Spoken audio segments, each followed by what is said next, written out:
everyone and welcome to Captain's videoweblog. We are Thursday, June the 9th, 2016, so it's almost 4 a.m.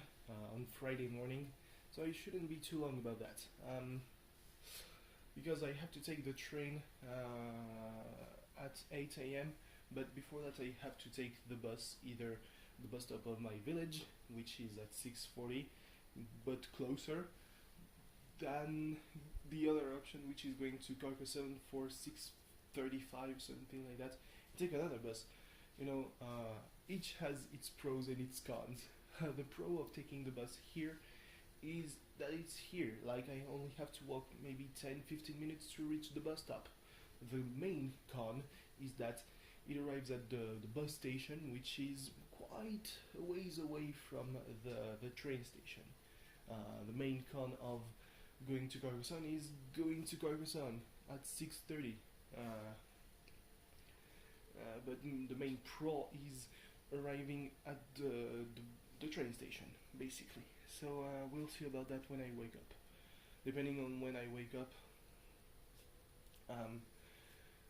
a choice will make itself obvious, I think.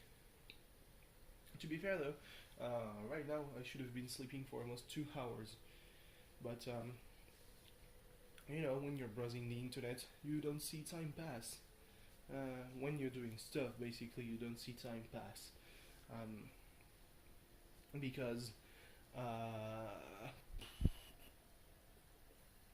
it doesn't only apply when I browse the internet. Sometimes I read books, and oh boy, it's already the time when the bookstore is closing. Well, fuck. So anyway, yeah. Something that I haven't been talking about at all is that at the beginning of the week, like Monday, it was D-Day, the celebration of when the Allies stormed the beaches of Normandy, which is obviously very huge. Like, it's a really very important day, despite the fact that I still believe that while the Allies have done a great lot to end the war,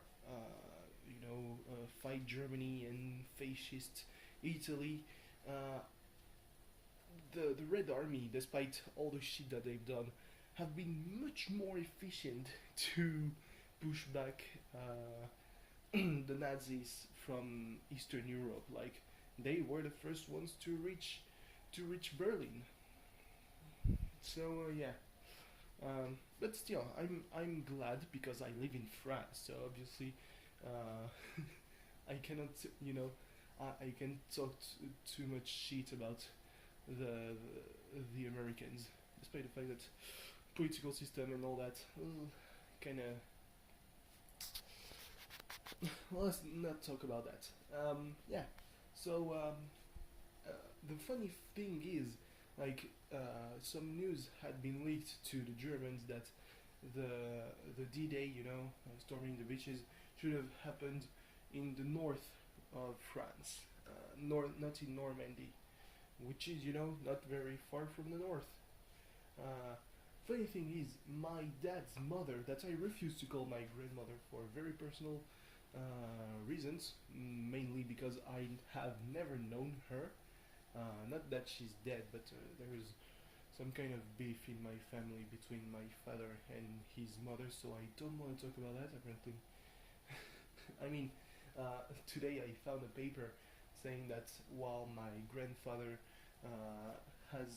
is not mentioned in the paper saying that my father is born, he recognized my father like 3 days after my dad was born. His mother, on the other hand, only recognized him when he was like nine and a half years old.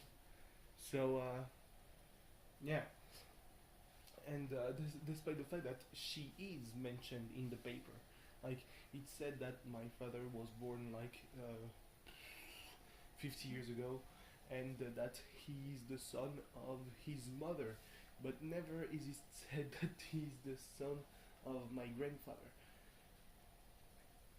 Alright. But still, so she was born in in Roubaix, which is a big town in the north.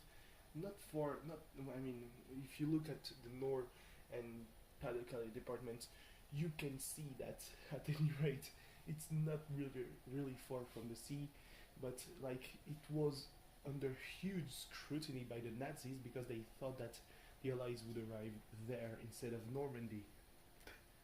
So yeah, it's been, you know, kind of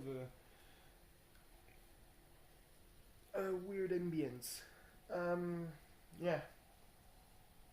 So tomorrow, oh god, it's the start of the Euros. All right, let's compose ourselves. Not sneezing. Tissues to stay professional. Oh Jesus Christ! I knew that it would happen.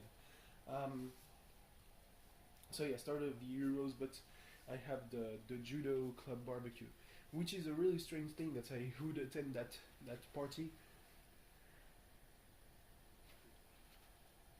since I'm not part of the judo club anymore.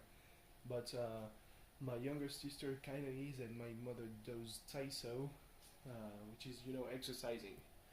Um, so yeah, I guess that by proxy I'm still kind of part of the whole fraternity, brotherhood.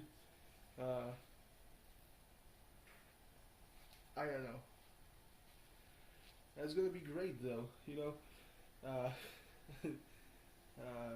with 2 hours of sleep, that's going to be grand. Anyway, talking about NXT, because I haven't watched SmackDown, you know, because I will watch it tomorrow evening on. Oh no, fuck me, it's not. I won't be there to watch it. What was I even thinking about? I have to record that. Uh, so yeah, um, I don't know how the brand split is going to impact NXT.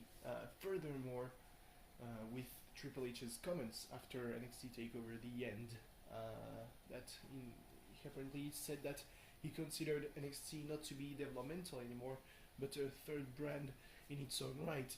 And while it's kind of true, like the guys in on NXT, the wrestlers, the performers, male or female, are really accomplished. They are the top of the bunch of the people in developmental. They are due to a call-up sooner or later compared to their counterparts who still are working shows in Florida, you know, building up the ring and putting up the seats and the barriers. So yeah, I can truly understand why Triple H would say that. But still, it still feels like it's developmental because they are building the gimmicks, like which is something that doesn't happen in the main roster. The main reason why a guy like Tyler Breeze hasn't really found his calling yet, despite his great partnership with Fandango. Like, it's getting up some steam, you know, so could be the start of something decent for him and Fandango. But still, developmental, you can see the gimmicks evolving, despite the fact that they might not change by a lot. You can still see quite some change. Like, Aiden English started as a thespian. He arrived singing, and then he got himself with Simon Gotch, and they are vaudevillains, trapped in a bygone era, at least morally. So yeah, Tyler Breeze, you know, he's still as self-absorbed, as sure that everyone else is an ego, but there's more to his character if you followed his time on NXT. You know, you can see that he can fight, that he doesn't he can pull out all the stops if necessary, which is something that we haven't really seen on the WWE main roster. So yeah, I don't know how the brand split is gonna impact NXT. Like, is it going? Is